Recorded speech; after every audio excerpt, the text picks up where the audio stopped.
சூப்பரா இன்னைக்கு தான் சொல்லியிருக்கல உனக்காக ஒரு ஸ்பெஷல் கிஃப்ட் எனக்கு இது வரைக்கும்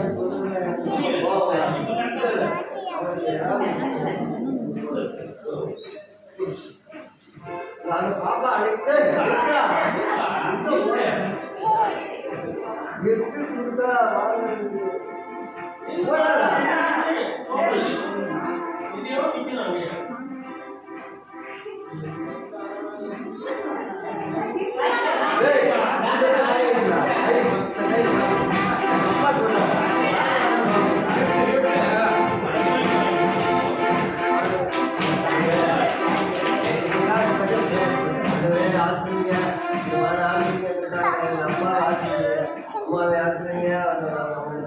எல்லாரும் வாசிக்கிறவர்களாக பழமையான சாட்சியாக எழுதி பிரார்த்தனை வெற்றியுள்ளமாக இருக்கிறாங்க. ஆசிரியங்க ஏசுநாமத்தில் வேண்டுகோள்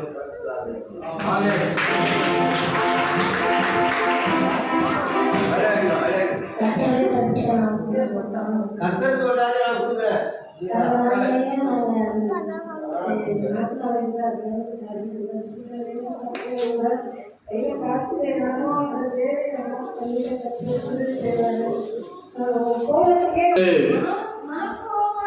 மனப்பூர்வமாய் உற்சாகமாய் அவனிடத்தில் எனக்கு காணிக்கை கொண்டு வர வாங்குவீர்களா? யாரு அழுதுகிட்ட முறுமுறுத்துட்ட கொடுக்குறவங்கள்ட்ட இல்ல, யாரு யாரு கொடுக்கணும்? உற்சாகமாய் மனப்பூர்வமாய். அல்லேலூயா, கர்த்தருக்கு ஸ்தோத்திரம். அவரிடத்துல வாங்க. என்னெல்லாம் வாங்கணுமா? கீழே சொல்றாரு,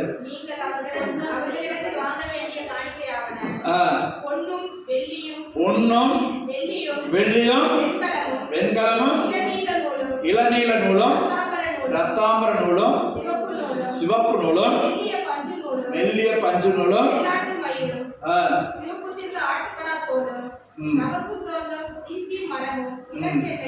அபிஷேக தைலத்துக்கு பரிமள வர்க்கங்களும் ரூப வர்க்கத்துக்கு சுகந்த வர்க்கங்களும். சரி, இப்படி நிறைய காரியங்களை சொல்றாரு ஆண்டவர். அல்லேலூயா.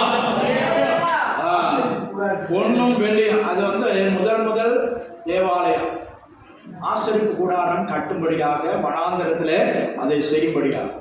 அவங்களே வனாந்தரத்தில் இருக்காங்க, நாடோடிகளா வந்துகிட்டு இருக்காங்க. அவங்கள்ட்ட ஆண்டவர் சொல்றாரு, பொண்ணு வெள்ளின்னு வாங்கு, வைரம் ரத்தினங்கள்லாம் வாங்கு. அவங்க எங்க இருந்து கொடுத்தாங்க? ஆனாலும் கொடுத்தாங்க. போதுன்னு சொல்றவரை நிறுத்துங்கன்னு சொல்றவரை கொடுத்தாங்க. அல்லேலூயா. அப்படி கொடுத்ததுனால கர்த்தர் இன்னைக்கு வரை அவங்க சந்ததியை ஆசீர்வதித்திருக்கிறார். அல்லேலூயா. கர்த்தருக்கு கொடுத்து யாரும் பிச்சைக்காரர் ஆனதில்லை, யாரும் தரித்திரர் ஆனதில்லை. அல்லேலூயா. கர்த்தருக்கு ஸ்தோத்திரம். அதுதான் பெரிய பேங்க். சொல்றது புரியுதா? இந்த உலகத்துல பெரிய வங்கி எது? நிறைய வட்டி கொடுக்குறது ஸ்டேட் பேங்கா, இந்தியன் பேங்கா? பெரிய வங்கி அமெரிக்காவில் இந்த இங்க பாருங்க, இதுதான். ஆமா, பரலோகத்தில் உங்களுக்கு பிரதிபலன் கிடைக்கும். அல்லேலூயா. 100 மடங்கு கிடைக்கும். எவனாவது 100 மடங்கு கொடுப்பானா? முதியோருக்கு 7%, 7.5%. நம்ம இந்தியாவில் கூடி போனா 8% ஆண்டுக்கு. அல்லேலூயா. நம்ம நாடு கொடுக்கிறது. ஆனா ஆண்டவருடைய பேங்க் எது? இங்க இருக்கு. இதுல போட்டீங்கன்னா உங்களுக்கு 100%, 100 மடங்கு, 1000 மடங்கு கர்த்தர் ஆசீர்வதிப்பார். அல்லேலூயா. சரி, நான் அதை பேச வரல. இன்னைக்கு நம்ம ஒரு காணிக்கை எடுத்து யாரு கொடுக்குறோம்? மிஷினரிகள், வட இந்தியாவில் ஊழியம் செய்யற மிஷினரிகள் கொடுக்குறோம். அவங்கள பற்றி ஒரு வசனம் சொல்லி இருக்குது. ஏசாயா 52:7 வாசிங்க. ஏசாயா 52:7.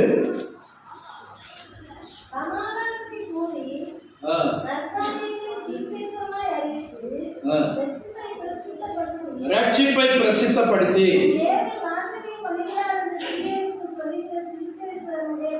பாதங்கள் மலைகளின் மேல் எவ்வளவு அழகாயிருக்கிறது. அல்லேலூயா. யாருடைய பாதங்களா? சுவிசேஷத்தை அறிவிக்கிறவனுடைய பாதங்களை ஆண்டவர் பாருங்க. முகம் அழகா இருக்குன்னு சொல்லல, மனுஷன் எதை பார்க்கிறானா? முகத்தை பார்க்கிறான். அந்த பெண்ணு அழகா இருக்கு, இந்த ஆளு, இந்த வாலிபன், அந்த பெண்ணு, அந்த ஆணு அழகா இருக்கான்னு சொல்றாங்க. இன்னைக்கு சினிமாவில் பார்த்து நிறைய பேர் ரசிக்கிறாங்க. சினிமாக்காரனை எம்ஜிஆர் கலரை பார்த்தே ஓட்டு போட்டவங்கலாம் உண்டு. பொம்பளைங்க எம்ஜிஆர் கலரை பார்த்தே ஓட்டு போட்டாங்க. அப்படிதான் அவர் முதலமைச்சராங்க. எங்கே பிறந்தவர், எங்கே வாழ்ந்தவர், எங்கே பார்க்குறாரா? அவருடைய கால்களை பார்க்குறாரா? ராஜ்குமார் ஆயுள் வாசல்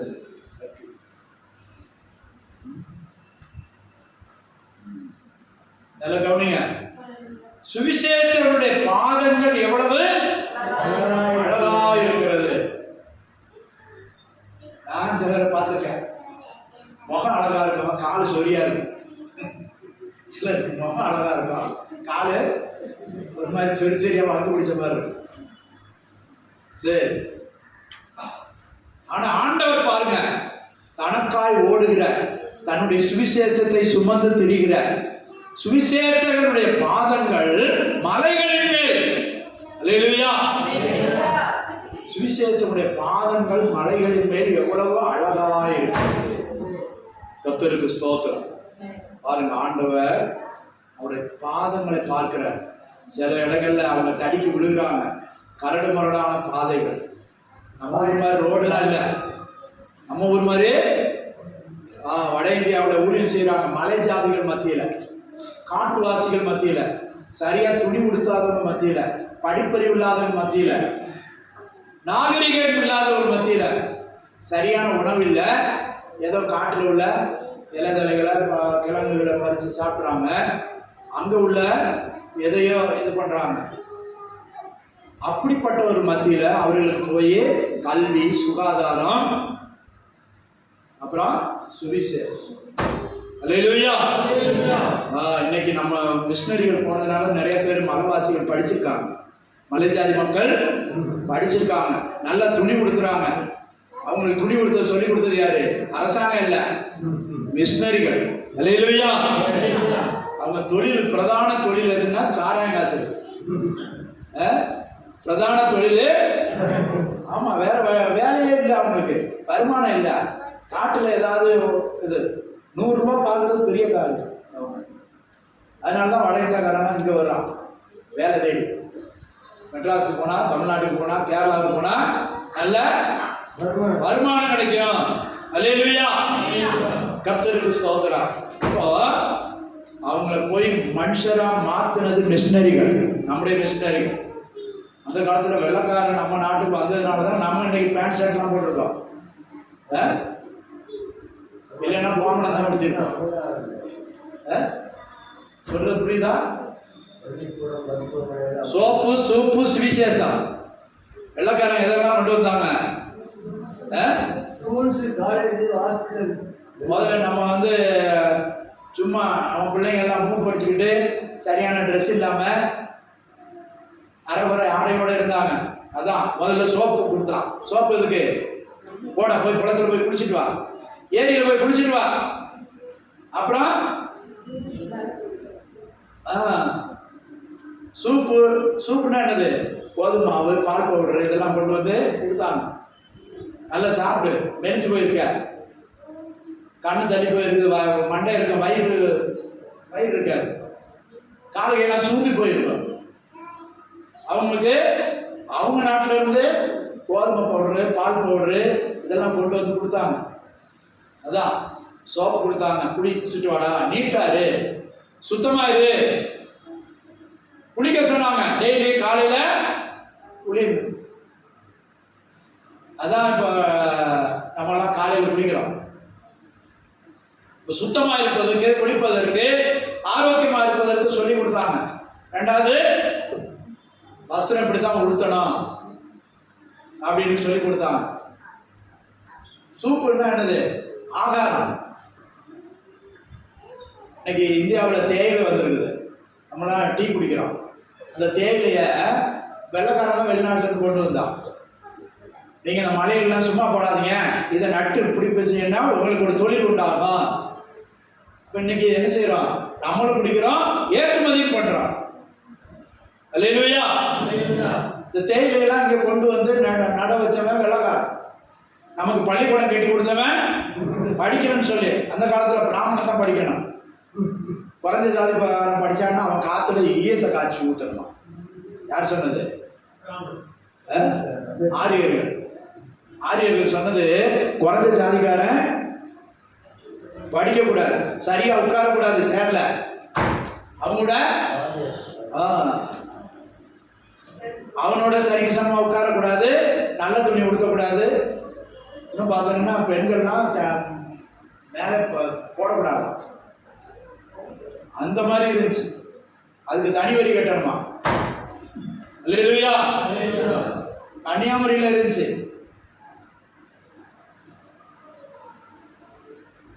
யாரு?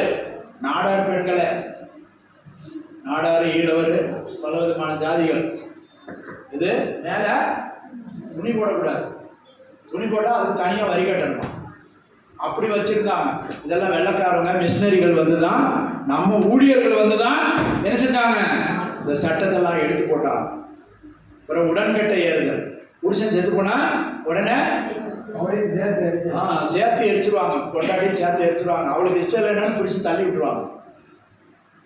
20 வயசு 22 வயசுனாலும் சரி, அவன் குடிச்சிட்டு செத்தானோ, வியாதியில செத்தானோ, எப்படி செத்தாலும் சரி, மனசு இருந்தாலும் சரி இல்லாட்டாலும் சரி, உள்ள தள்ளி விட்டுருவாங்க. அப்படிப்பட்ட வாழ்க்கை வாழ்ந்து கொண்டிருந்த இந்திய தேசத்தை மிஷினரிகள், வெளிநாட்டில இருந்து வந்த மிஷினரிகள் நம்மளை மாத்திருக்காங்க. அல்லேலூயா. இன்னைக்கு இவ்வளவு பள்ளிக்கூடம், இவ்வளவு ஆஸ்பத்திரி, ரோடு. இன்னைக்கு எந்தெந்த கட்சிக்காரன், பிஜேபிக்கார, ஆர்எஸ்எஸ் மிஷினரிகள் வந்து நாட்டை நாசம் பண்ணிட்டாங்கன்னு சொல்றாங்க. அவன் வந்திருக்காங்க. இன்னைக்கு இவ்வளவு வெளிச்சமே பார்த்துக்க மாட்டான். அல்லேலூயா. சரி, அப்ப இப்ப நம்மள இருந்து மிஷினரிகள் வட இந்தியாவுக்கு போறாங்க. ஆண்டவர் முதல் மிஷினரியை தோமாவை இங்கே அனுப்புனாரு. உலகத்துக்கு அவர் மிஷினரியா வந்தார். யாரு? உலகத்துக்கு ஏசப்பா மிஷினரியா வந்தாரு. நம்ம இந்தியாவுக்கு அவர் கூட இருந்த தோமாவை அனுப்புனார். யாராவது இல்லைன்னு சொல்ல முடியுமா? தோமா வந்த மலை, அவர் கல்லறை இருக்குது, அவர் கட்டின ஆலயம் இருக்குது. இல்லையா? அவர் கட்டின ஆலயம் இருக்குது. கர்த்தருக்கு ஸ்தோத்திரம். பாருங்க, எத்தனை பேர் போய் பார்த்துருக்கீங்க?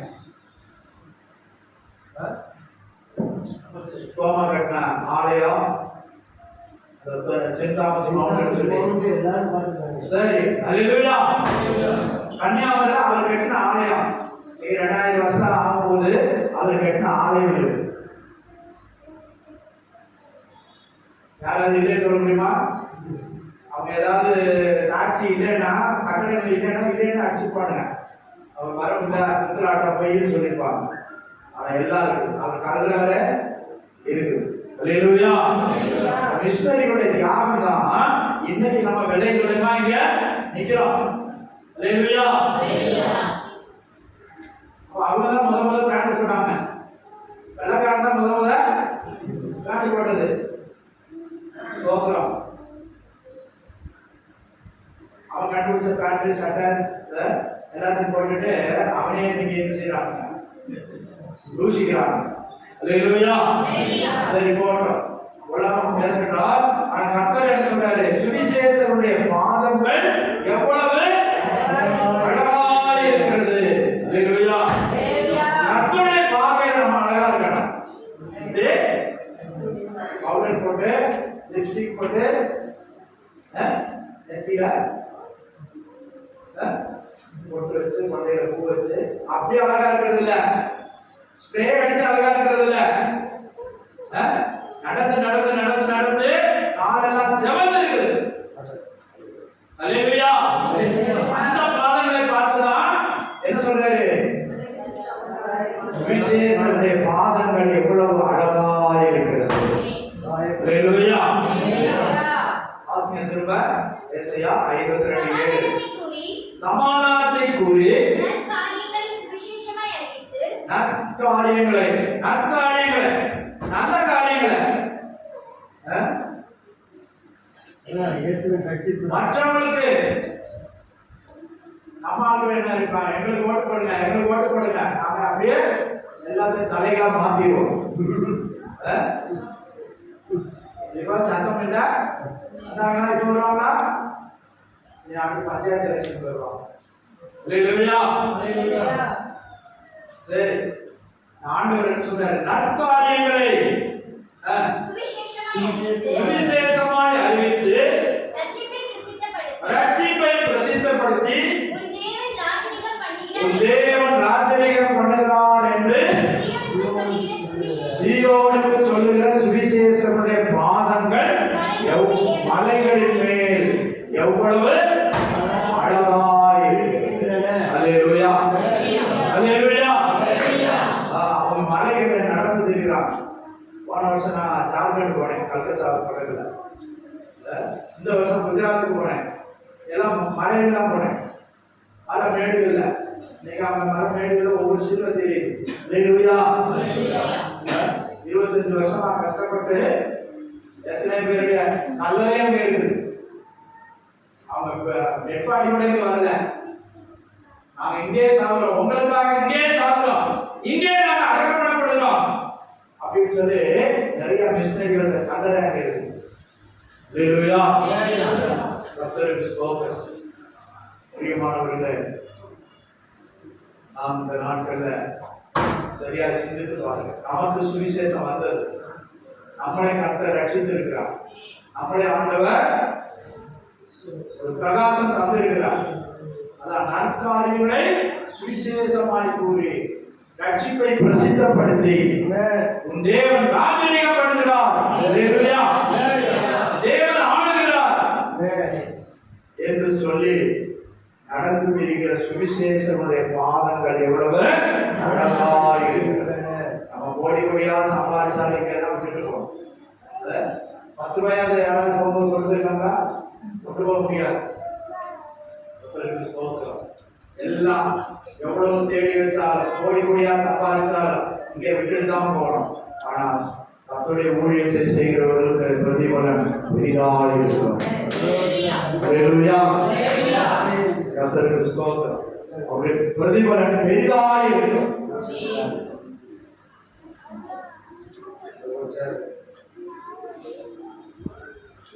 அல்லேலூயா. தேவனுடைய நாமம் மகிமைப்படுவதாக.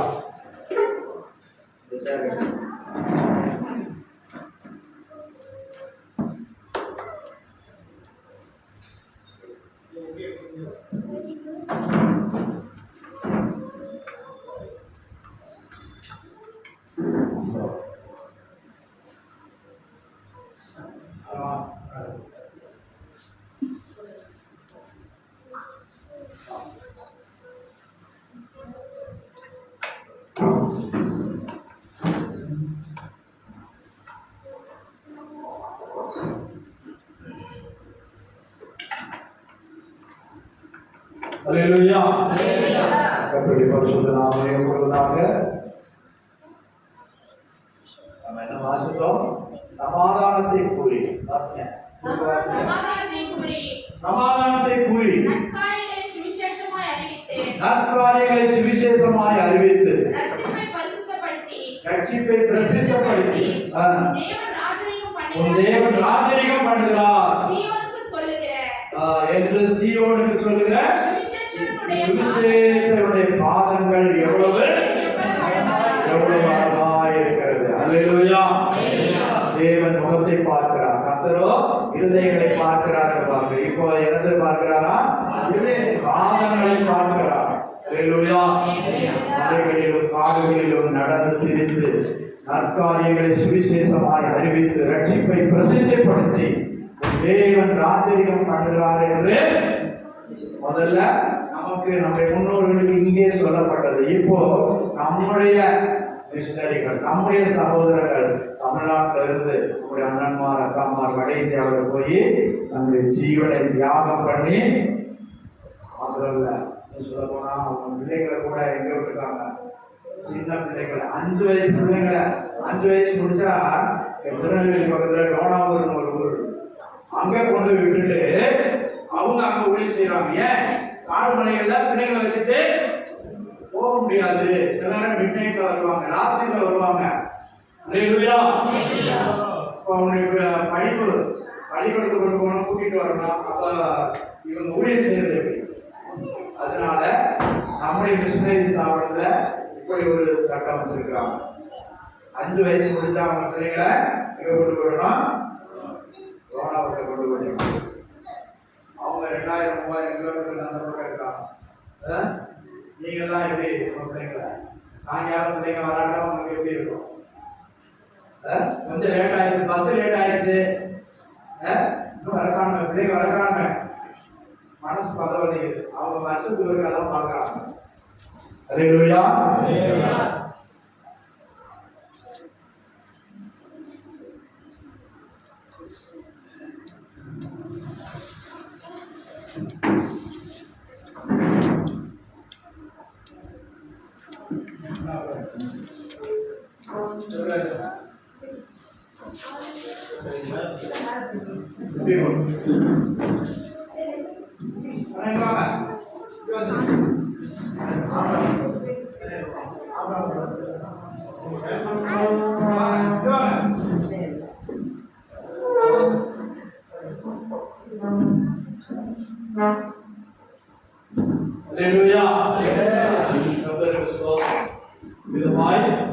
நம்முடைய உயிரை பணைய வைத்து ஊழியம் செய்கிற மிஷனரிகளை நாம் எப்பொழுதும் ஜெபத்தில் நினைக்கணும்.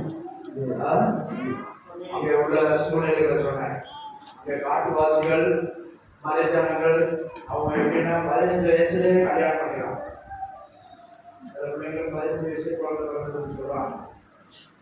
ஆனால் சொல்லுவாங்க 2வது குடிப்படம், 3வது வீழ்ச்சியா, இந்த 3 காரியங்களால அவர்கள் கட்டப்பட்டிருக்கிறாங்க.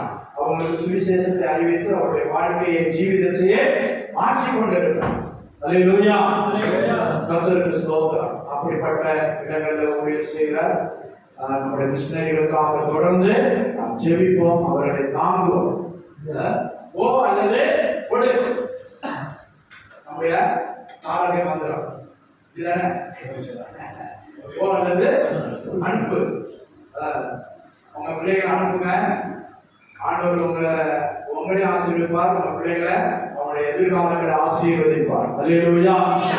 அல்லேலூயா. கர்த்தருக்கு ஸ்தோத்திரம். இப்போது மிஷனரியாக வந்திருக்காங்க. நான் அதிகமாக எடுக்கிறதுனால நேரத்தை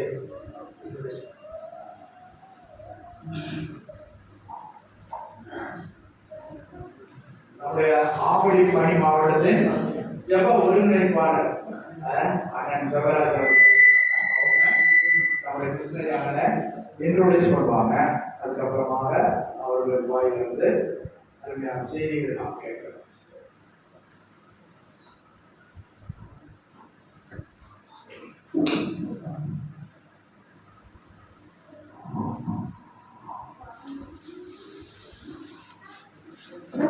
ஹல்லேலூயா.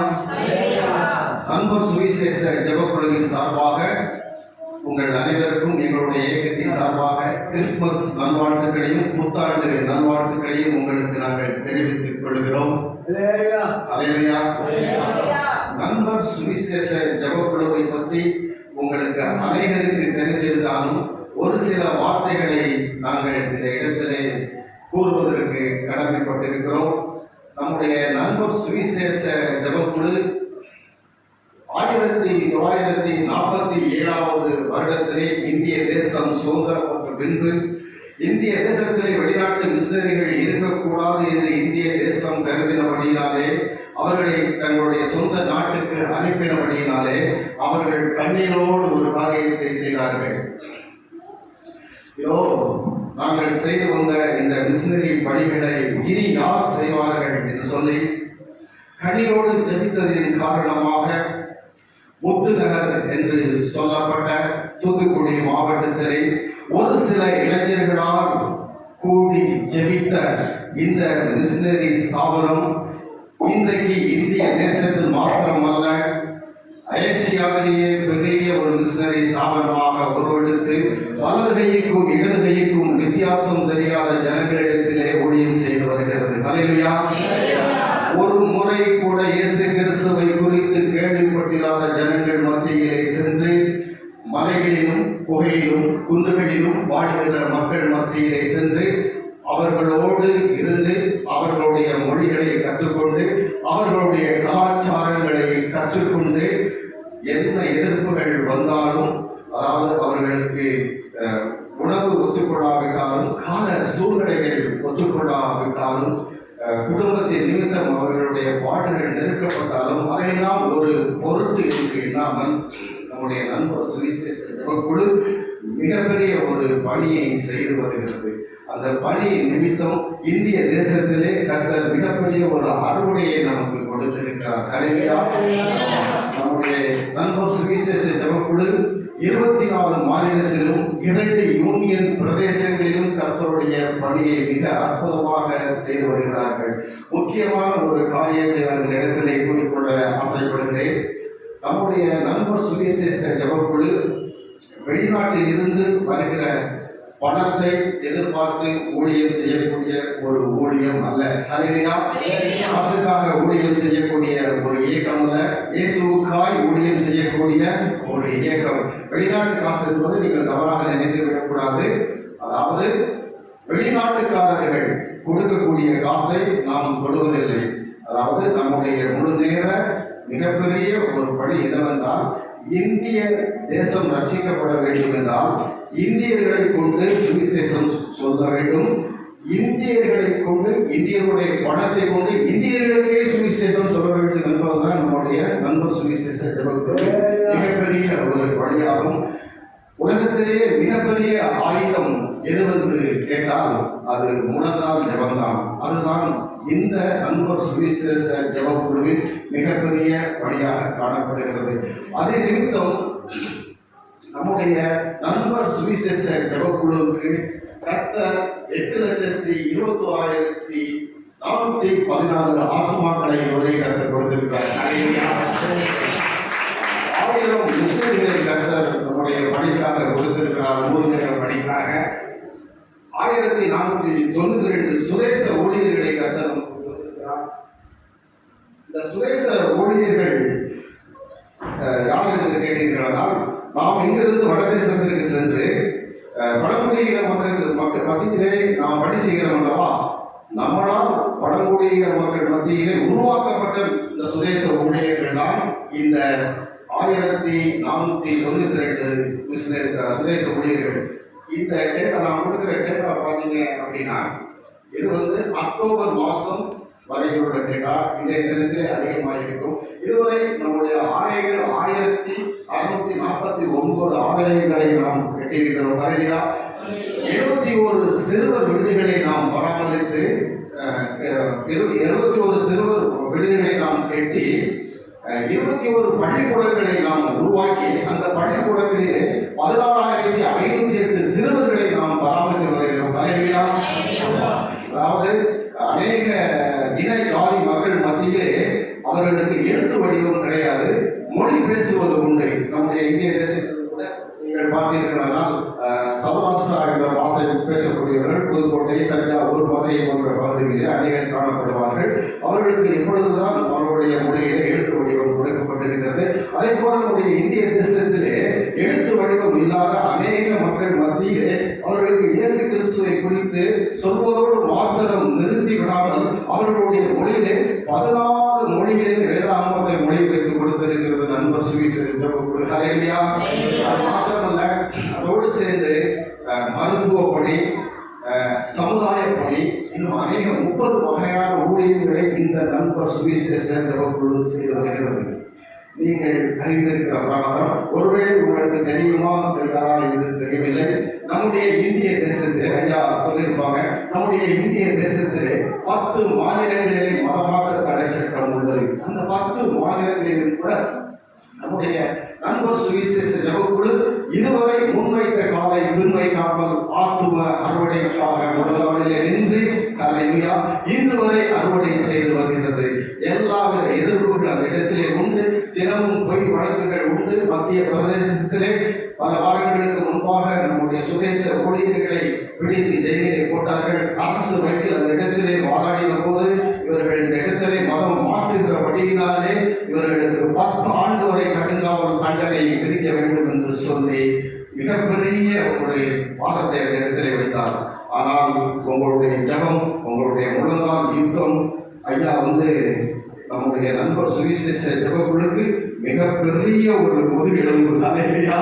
ஆமா, அவங்க அன்னைக்கு நாங்கள் ஆண்டு விழாவுக்கு வந்திருக்கும் போது சொல்ற போது ரொம்ப மகிழ்ச்சியா இருந்தது. சொன்னாங்க, எங்களுடைய ஜபத்துல முதலாவது உங்களுடைய நண்பர் சுவிசேஷ ஜபக்குழுக்காகத்தான் நாங்கள் ஜெயிப்போம்னு சொன்னாங்க. ரொம்ப சந்தோஷமா இருந்தது. ஹல்லேலூயா. ஆமா, அவங்களுடைய ஜபத்தினாலும் கர்த்தர் அந்த சுதேச ஊழியர்களையும் அவர்கள் குடும்பங்களையும் சந்தித்து ஜெயிலே அவர்கள் வெளியே வருவதற்கு கிருபை செய்தார்.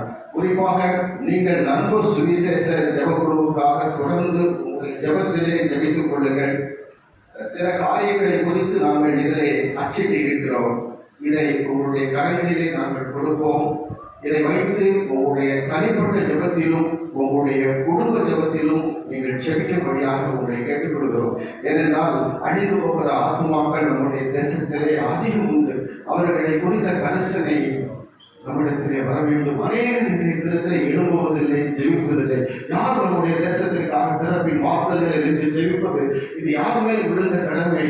1 கொரிந்தியர் 9வது அதிகாரம் 16வது வசனத்திலே பவுல் மிகப்பெரிய ஒரு கூக்குரலை விடுகிறான். ஐயோ, சுவிசேஷத்திற்கு நான் அருமையாக இருந்தால் எனக்கு ஐயோ என்று சொல்கிறான். ஏசாயா 6வது அதிகாரம் 8வது வசனத்திலே தேவனுடைய மிகப்பெரிய ஒரு கூக்குரல் இந்த இடத்திலே கேட்கிறது. யாரை நான் அனுப்புவேன், என் வேலையாய் அனுப்புவான் என்று சொல்லி நீங்களும் நானும் தான் அந்த சுவிசேஷ வேலையை செய்ய வேண்டும். ரட்சிக்கப்படாத மக்கள் நம்முடைய இந்திய தேசத்திலே அநேகம் உண்டு. 147 கோடி ஜனங்கள் உள்ள தேசத்திலே 2.8% மாத்திரம் இயேசு கிறிஸ்துவை ஏற்றுக்கொண்டிருக்கிறார்கள். மீதியானவர்களுக்கு இயேசு வந்தால் யார் என்று தெரியாது. லட்சக்கணக்கான மக்கள் இன்றைய தினத்திலே இயேசு இல்லாமல் மறைத்துக் கொண்டு நரகத்திற்கு எதிராக சென்று கொண்டிருக்கிறார்கள். அவர்களுக்கு சொல்ல வேண்டியது உங்களுடைய கடமையும் என்னுடைய கடமையும் தான். அருமையான வாலிப பிள்ளைகள் இந்த இடத்திலே உண்டு, வாலிப சகோதரர்கள் உண்டு. நீங்கள் நாம் இந்திய தேசத்திற்காக எழுத வேண்டும். ஒரே ஒரு சாட்சியை மாத்திரம் நான் கூறிக்கொள்கிறேன். ஒரு ஆலயத்திலே நான் கூறின போது சாராள் டக்கர் என்பதை குறித்து நீங்கள் கேள்விப்பட்டிருப்பீங்க. திருநெல்வேலி மாவட்டத்திற்கு நீங்கள் சென்றீர்களால் சென்ற இடத்திலே தான் சாராள் டக்கர் மேல்நிலை பள்ளி, சாராள் டக்கர் காலேஜ், சாராள் டக்கர் என்று சொல்லி எழுதியிருப்பார்கள். அந்த சாராள் டக்கர் அம்மையார் உங்களுக்கு தெரியுமா? அந்த சாராள் டக்கர் அம்மையார் ஒரு முறை கூட இந்திய தேசத்திற்கு வந்தது இல்லை. 14 வயதிலே தன்னுடைய கால் முடங்கினவர்களாய் அவள் படுத்த படுக்கையாய் இருந்தாள். அவருடைய சகோதரியும் சகோதரனும் இந்திய தேசத்திலே பிரிட்டிஷ் கவர்மெண்டிலே இங்கு வேலை செய்தார்கள். வேலை செய்த பொழுது அந்த சாராள் டக்கருக்கு ஒரு கடிதம் எழுதினார்கள். இந்திய தேசத்திலே திருநெல்வேலி மாவட்டத்திலே பெண் அடிமை சட்டங்கள் மிக கடுமையாக இருக்கின்றது. வீட்டை விட்டு வர முடியாத ஒரு சூழலை, பெண்களுக்கு முன்னுரிமை இல்லை, பெண்கள் மிகவும் பாதிக்கப்பட்ட சூழலில் இருக்கிறார்கள், அவர்களுக்கு கல்வி அறிவில்லை, அதனால் உன்னால் ஏற்றதை நீ செய்ய என்று சொல்லி அந்த சாராள் டக்கர் என்ன பண்ணாங்க தெரியுமா? ஸ்காட்லாந்து தேசத்துல ஆலயத்தில் நின்று 2 கைகளையும் உயர்த்தி மடிப்பிச்சை கேட்டாங்க. ஆலயத்தில் போயிட்டு வரவங்கிட்டே தான் இந்திய தேசத்துல இதோ இந்திய தேசம் ஒன்று இருக்கிறது. அந்த தேசத்திலே பெண்கள் எல்லாம் இப்படி அடிமையாக இருக்கிறாங்க. அந்த தேசம் சீராக வேண்டும் என்று சொன்னால், அந்த பெண் அடிமை உடைய வேண்டும் என்று சொன்னால், உங்களுடைய உதாரணத்துவமான காணிக்கையும் உதாரணத்துவமான ஜெபமும் கண்டிப்பாக இருக்க வேண்டும் என்று சொல்லி எங்கோ பிறந்து வளர்ந்த ஒரு சாராட்டக்கார அம்மையாருக்கு அந்த கரிசனம் இருந்தது என்றால், இந்திய தேசத்திலே பிறந்த நமக்கு எவ்வளவா இருக்க வேண்டும்? இந்திய காற்றுடைய சுவாசத்தை சுவாசிக்கிற நமக்கு, இந்திய தேசத்தின் விளைபலனை உண்ணுகிற நமக்கு எவ்வளவு ஒரு பெரிய ஒரு வைராக்கியம் இருக்க வேண்டும். ஆகவே வந்திருக்கிற நீங்களும் நானும் இந்திய தேசத்திற்காக ஜெபிப்போம். இந்திய தேசத்தை இயேசு கிறிஸ்துவுக்காக சொந்தமாக்குவோம். குறிப்பாக இதிலே அநேக காரியங்கள் கொடுக்கப்பட்டிருக்கிறது. எங்களுடைய அருமையான தலைவர் ஆபரகாமன் கடந்த ஆலயத்தில் சொன்னாங்க, காலையில் நம்ம எழுந்த உடனே நம்ம சாப்பிடுவோம் இல்லையா? கண்டிப்பாக சாப்பிடுவோம். சாப்பிடும்போது ஒரு நிமிடம் நம்முடைய இந்திய தேசத்தினுடைய நம்முடைய நண்பர் சுவிசேஷ ஜெபங்களுக்காக தயவு செய்து மனதார நின்று ஜெபிங்க. தூங்கும் போது ஜெபிங்க. கர்த்தர் ஒரு பெரிய அதிசயத்தை செய்வார். நாங்கள் வெளிநாட்டில் இருக்கும்போது பெரிய பெரிய ரெஸ்டாரண்ட்டுக்கெல்லாம் போகும்போது எங்களுடைய நினைப்பெல்லாம் நம்முடைய மிஷினரி மேலே தான் இருக்கும். ஆண்டவரே, இவ்வளோ அழகாக நாங்கள் சாப்பிட்றோமே, ஆனால் எங்களுடைய மிஷினரிமார்கள் எவ்வளவு கஷ்டப்பட்டு எவ்வளவு கடினமான ஒரு சூழ்நிலையில் உணவு ஒத்துக்கொள்ளாத ஒரு சூழ்நிலையிலையும் இப்படிப்பட்ட ஊழியத்தை செய்து வராங்க. ஆண்டவரே, அவர்களுக்கும் இப்படிப்பட்ட உணவு கொடுங்கன்னு சொல்லிட்டு நீங்கள் ஒவ்வொரு நாளும் உங்களுடைய உணவை எடுத்துக்கொள்ளும் போது நீங்கள் கண்டிப்பாக ஜெபிக்கும்படியாக கேட்டுக்கொள்கிறேன். குறிப்பாக நம்முடைய திருவள்ளூர் மாவட்டத்திலே வருகிற பொங்கல் ஹாலிடேஸிலே 14ஆம் தேதியிலிருந்து 14ஆம் தேதி வரை ஒரு யூத் கேம்ப் அரேஞ்ச்மெண்ட் பண்ணப்பட்டிருக்கிறது. நோட்டீஸ் நாங்கள் ஐயாவுக்கு கொடுக்குறோம். கண்டிப்பாக நம்முடைய வாலிப பிள்ளைகள் அந்த இடத்திலே கண்டிப்பாக நீங்கள் கலந்து கொள்ள வேண்டும். இந்த கூட்டத்தில் முக்கிய சாட்சி செய்தியாளர் யார் என்று கேட்டால், நம்முடைய குஜராத் மாநிலத்திலே முன்னாள் முதல்வராக இருந்த இந்நாள் பிரதமராக இருக்கிற ஐயா நரேந்திர மோடிக்கு ஆலோசகராகவும் அந்த மாநிலத்தினுடைய தலைமை செயலாளராகவும் இருந்த ஜெகதீஷ் பாண்டியன் IAS என்ற அதிகாரி அந்த இடத்திலே சாட்சி பகர விரும்புகிறார். நம்முடைய குழந்தைகளை IAS ஆகவும் ஆக்க வேண்டும், IPS ஆகவும் ஆக்க வேண்டும், IRS ஆகவும் ஆக்க வேண்டும் என்ற எண்ணம் நம் மத்தியிலே வர வேண்டும். குறிப்பாக நாம் ஆலயம் கட்டுவதற்கு ஒரு விவோவை கூட நாம் பார்க்க போனால் அந்த இடத்துல நம்மளை துரத்தி விடக்கூடிய ஒரு சூழ்நிலை. ஒரு தலையாரியை பார்க்க முடியல, தாசில்தாரை பார்ப்பதற்கு பல நேரம் காத்திருக்கக்கூடிய ஒரு சூழ்நிலை.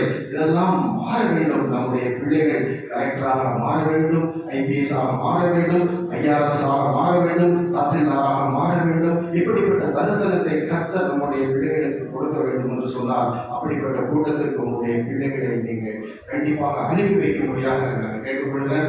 எங்கள் மத்தியிலே வந்திருக்கிற அருமையான நம்முடைய அண்ணன் டேவிட் அண்ணன் ஜார்க்கண்ட் மாநிலத்திலே பழங்குடியின மக்கள் வாழ்கிற அந்த மாநிலத்திலே வலது கைக்கும் இடது கைக்கும் வித்தியாசம் தெரியாத மாநிலத்திலே பல ஆண்டு காலம் அந்த மக்கள் மத்தியிலே ஊழியத்தை நிறைவேற்றி இப்பொழுது நம்முடைய தமிழ்நாட்டிலே ப்ரொமோஷன் ஒர்க் அண்ணன் பண்ணிக்கிட்டு வராங்க. மிகப்பெரிய ஒரு மூத்த மிஷினரி.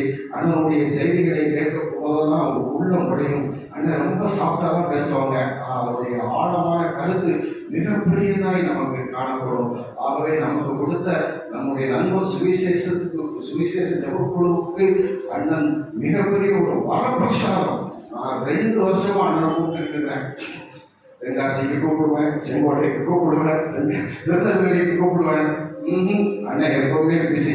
ஆனால் எப்படியும் இன்னைக்கு ஆபரகாமன் அண்ணன் மாட்டிக்கிட்டாங்கன்னு நினைக்கிறேன். அந்த பாக்கியம் உங்களுக்கு கிடைச்சிருக்கு. அதையா அதனுடைய செய்தியை கேட்கக்கூடிய பாக்கியம் உங்களுக்கும் எனக்கும் இந்த திருச்சபையிலே கிடைத்திருக்கிறது. அதனை இப்பொழுது பேசுவதற்கு நாம் வாழ்க்கலாம்.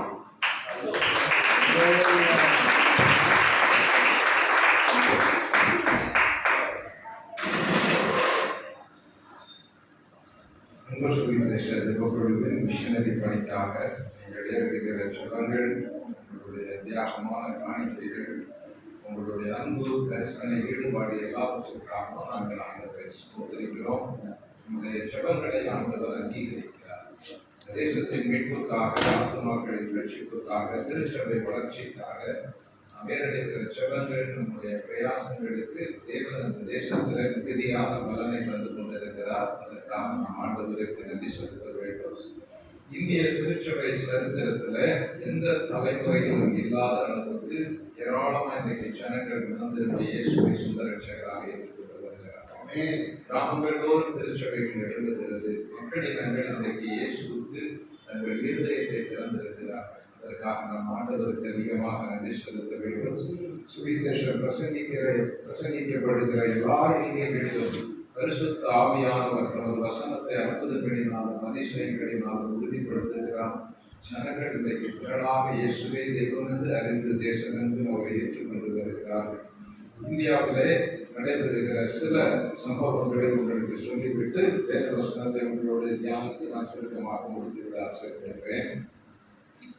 இந்தியாவினுடைய வடகிழக்கு மாநிலங்கள் 8 மாநிலங்கள் இருக்கிறது. முன்பு அந்த 7 மாநிலங்கள் 7 சிஸ்டர்ஸ் ஸ்டேட் என்று சொல்லுவார்கள். தற்போது சிக்கிம் மாநிலத்திற்கு மாநில அந்தஸ்து கொடுக்கப்பட்டிருக்கிறபடியினாலே அது 8 மாநிலமாக அறியப்படுகிறது. சுமார் 5 கோடி மக்கள் இந்த 8 மாநிலங்களிலே வாழ்ந்து கொண்டிருக்கிறார். அசாம், சிக்கிம், திரிபுரா, மணிப்பூர், மேகாலயா, நாகாலாந்து, மிசோராம் என்று சொல்லி அருணாச்சல பிரதேசம் என்று 8 மாநிலங்கள் இருக்கிறது. 5 கோடி மக்கள் மத்தியில சுதந்திர இந்தியாவினுடைய சுதந்திரத்திற்கு பிறகு மட்டும் 80 லட்சம் பேர் இயேசுவை சொந்த ரட்சகராக ஏற்றுக்கொண்டிருக்கிறார். ரொம்ப பலவீனமாக இல்லையா சொல்றீங்களா? என்ன சொன்னா, இந்த 8 மாநிலங்களில இந்திய சுதந்திரத்திற்கு பிறகு 80 லட்சம் பேர் இயேசுவை சொந்த ரட்சகராக ஏற்றுக்கொண்டார்கள். வேதம் சொல்லுகிறது, ஒரு ஆத்மா மனம் திரும்பினால் பரலோகத்தில் 80 லட்சம் ஆத்மாக்கள் மனம் திரும்பி இருக்கிறாங்க. எவ்வளவு பெரிய சந்தோஷம்! இந்த தேசத்துல வல்லமையான காரியங்களை செய்கிறார். எத்தனைதான் மதமாக தடைச்சட்டங்கள், பொய் வழக்குகள், சிறை கைதிகள், பலவிதமான எதிர்ப்புகள், உபத்திரவங்கள் இந்த தேசத்தில் அனுமதிக்கப்பட்டிருந்தாலும் அதன் மத்தியிலே ஆண்டவர் ஆதரியம் பண்ணுகிறார். ஒரு சர்வ வல்லமையுள்ள தேவன் என்பதை மக்களின் மத்தியிலே உறுதிப்படுத்தி வருகிறார். நாம் நன்றி செலுத்த வேண்டும். 1977 இந்தியாவிலே முதலாக மதமாற்ற தடை சட்டம் அருணாச்சல பிரதேச மாநிலத்தில் நிறைவேற்றப்பட்டது. அப்பொழுது மத்தியிலே ஜனதா கட்சி ஆட்சிக்கு வந்தது. நாகாலாந்து, மிசோராம், மணிப்பூர் மாநிலங்களைப் போல அங்கு அருணாச்சல பிரதேசத்தில் வாழ்கிற மக்கள் இயேசு கிறிஸ்துவை ஏற்றுக்கொள்வார்கள், அந்த மாநிலமும் மாறிவிடும் என்று சொல்லி பயந்து மதவாதிகளுடைய ஒத்துழைப்போடு அந்த மாநிலத்தில் மதமாற்ற தடை சட்டம் அமல்படுத்தப்பட்டது. அந்த நாட்களில் திருச்சபைக்கு எதிராக மிகப்பெரிய உபத்திரவம் கட்டவிழ்க்கப்பட்டது. ஏராளமான ஆலயங்கள் இடிக்கப்பட்டார், ஊழியர்கள் கொலை செய்யப்பட்டார்கள், விசுவாசிகள் கிராமங்களிலிருந்து விரட்டி அடிக்கப்பட்டார்கள். அப்பொழுது கிறிஸ்தவர்களுடைய எண்ணிக்கை அந்த மாநிலத்தில் 1% குறைவாக இருந்தது. கேட்கலையா பேசுறது பின்னாடி? 1% குறைவாகத்தான் அப்பொழுது கிறிஸ்தவர்களுடைய எண்ணிக்கை இருந்தது. ஆனால் இன்றைக்கு 40% அதிகமான மக்கள் இயேசுவை அறிந்திருக்கிறார்கள். கணக்கெடுப்பின்படி அரசு ரீதியாக 30% என்று சொல்லப்பட்டாலும் அங்கு சுமார் 40% மக்கள் இயேசுவை ஆராதித்து வருகிறார்கள். இயேசு கிறிஸ்துவினுடைய சுவிசேஷத்திற்கு எதிராக வெற்றி பெறுவதற்கு, செயல்படுவதற்கு எந்த சத்துவத்திற்கும் இந்த உலகத்தில் தேவன் அதிகாரம் அளிக்கவில்லை. நாம் ஆண்டவருக்கு நன்றி செலுத்த வேண்டும். இயேசு கிறிஸ்துவினுடைய சுவிசேஷம் மனிதர்களை மாற்றுகிறது, தனி மனிதர்களை மாற்றுகிறது, குடும்பங்களை மாற்றுகிறது, சமூகங்களை மாற்றுகிறது, மதங்களை இந்த தேசத்திலே மாற்றிக் கொண்டிருக்கிறது. 2022 நவம்பர் மாதம் இந்தியா டுடே என்று சொல்லப்படுகிற பத்திரிகை ஒரு கட்டுரை வெளியிட்டிருந்தார். மிக பிரசித்தி பெற்ற ஒரு பத்திரிகை. அந்த பத்திரிகையில 19 பக்கங்கள் பஞ்சாபில் நடைபெறுகின்ற மனமாற்றத்தை குறித்து, எப்படி சீக்கியர்கள் கிறிஸ்துவை ஏற்றுக்கொள்ளுகிறார்கள் என்பதை குறித்து கட்டுரை வெளியிட்டிருந்தார்கள். அதனுடைய தலைப்பு பஞ்சாப் பாஸ்டர்ஸ் என்று சொல்லி வைத்திருந்தார்கள். அதனுடைய ஆங்கில பதிப்பை நான் இன்னமும் வைத்திருக்கிறேன். அதில் அவர்கள் சொல்லியிருந்த காரியம் என்னவென்றால், தங்களுடைய நிருபர்களை பஞ்சாபில் உள்ள அத்தனை கிராமங்களுக்கும் அனுப்பி நேரடியாக ஆய்வு செய்து புகைப்படங்களோடு, பெயர்களோடு ஆதாரபூர்வமாக அவர்கள் வெளியிட்டிருந்த அந்த கட்டுரையினுடைய தாற்பயம் என்னவென்று சொன்னால், கடந்த 10 ஆண்டுகளிலே பஞ்சாப் மாநிலத்தில் 30 லட்சம் பேர் இயேசுவை சொந்த ரட்சகராக ஏற்று கிறிஸ்தவர்களாக மாறியிருக்கிறார்கள் என்று சொன்னார்கள். ரொம்ப வருத்தத்தோட இல்லையா சொல்றீங்களா? இப்படி இதெல்லாம் மக்கள் வந்த சமூகத்துல நமக்கு இடம் இல்லாம போயிருமோன்ற பயத்தோட சொல்ற மாதிரி இருக்கு. ஏன் பஞ்சாப்ல நடக்கிற அந்த எழுப்புதலுக்காக நாம் ஆண்டவரை அதிகமாக ஸ்தோத்திரிக்க வேண்டும் என்று சொன்னால், இந்தியாவிலே 6 பெருமதங்கள் இருக்கிறது. 4 பெருமதங்களை இந்திய மதங்கள் என்றும் 2 பெருமதங்களை அந்நிய மதங்கள் என்றும் சொல்லுவார்கள். இந்து மதம், சீக்கிய மதம், ஜைன மதம், பௌத்த மதத்தை அது இந்தியாவிலே தோன்றி இந்தியாவிலே வளர்ந்த மதங்கள் என்று சொல்லுவார்கள். கிறிஸ்தவத்தையும் இஸ்லாத்தையும் வெளியிலிருந்து வந்த மதங்கள் என்று சொல்லுவார்கள்.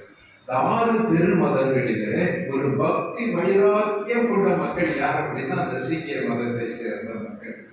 எந்த ஒரு சூழ்நிலையிலும் தங்களுடைய பக்தி மார்க்கத்தை அல்லது தங்களுடைய கலாச்சாரத்தை பண்பாட்டை எதற்காகவும் விட்டுக் கொடுக்க மாட்டார்கள். எனவேதான் ராணுவத்திலே கூட அவர்கள் பணி செய்யும் பொழுது இந்தியாவிலே மட்டுமல்ல வெளிநாட்டு ராணுவத்தில் அவர்கள் பணி செய்தாலும் கூட அவர்களுக்கு மட்டும் தலையில அந்த சர்மம் வைத்துக் கொள்வதற்கு அனுமதி கொடுக்கப்படும். காரணம் அவர்கள் எந்த சூழ்நிலையிலும் அதை யாருக்காகவும் விட்டுக் கொடுக்க மாட்டார்கள். அப்படிப்பட்ட ஒரு மார்க்க வைராக்கியம் கொண்ட ஜனங்கள் இந்த இந்தியாவிலேயே அதிக எண்ணிக்கையில் அவர்கள் தான் இயேசுவை ஏற்றுக்கொண்டு